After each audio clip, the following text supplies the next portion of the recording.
শুক্রবার 2রা মে সকাল 9টায় মাধ্যমিক বোর্ড ফল ঘোষণা করলেন মধ্যশিক্ষা পর্ষদের সভাপতি রামানুজ বন্দ্যোপাধ্যায়। ৭৪ দিনের মাথায় মাধ্যমিকের ফল প্রকাশিত হলো। মাধ্যমিকের মেধা তালিকায় স্থান করে নিয়েছে মোট 66 জন পড়ুয়া। প্রথম স্থানে রয়েছে একজন, দ্বিতীয় স্থানে 2 জন, তৃতীয় স্থানে 1 জন, চতুর্থ স্থানে রয়েছে 2 জন, পঞ্চম স্থানে 4 জন, ষষ্ঠ স্থানে 5 জন, সপ্তম স্থানে রয়েছে 5 জন, অষ্টম স্থানে 16 জন, নবম স্থানে 14 জন এবং দশম স্থানে 16 জন। এবারের মাধ্যমিকে প্রথম হয়েছে রায়গঞ্জ করোনেশন হাই স্কুলের ছাত্র অদ্রিত সরকার, তার প্রাপ্ত নম্বর 696। দ্বিতীয় স্থানে রয়েছে 2 জন, মালদহ রামকৃষ্ণ মিশন বিবেকানন্দ বিদ্যা মন্দিরের অনুভব বিশ্বাস এবং বিষ্ণুপুর হাই স্কুল বাঁকুড়ার সৌম্য পাল, তাদের প্রাপ্ত নম্বর 994।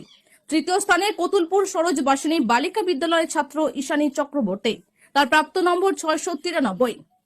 2রা ফেব্রুয়ারি শুরু হয় এই বছরের মাধ্যমিক, 22শে ফেব্রুয়ারি শেষ হয় পরীক্ষা। মোট পরীক্ষা দিয়েছে 9,69,425 জন পরীক্ষার্থী।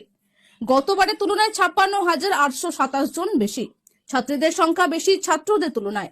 রাজ্য জুড়ে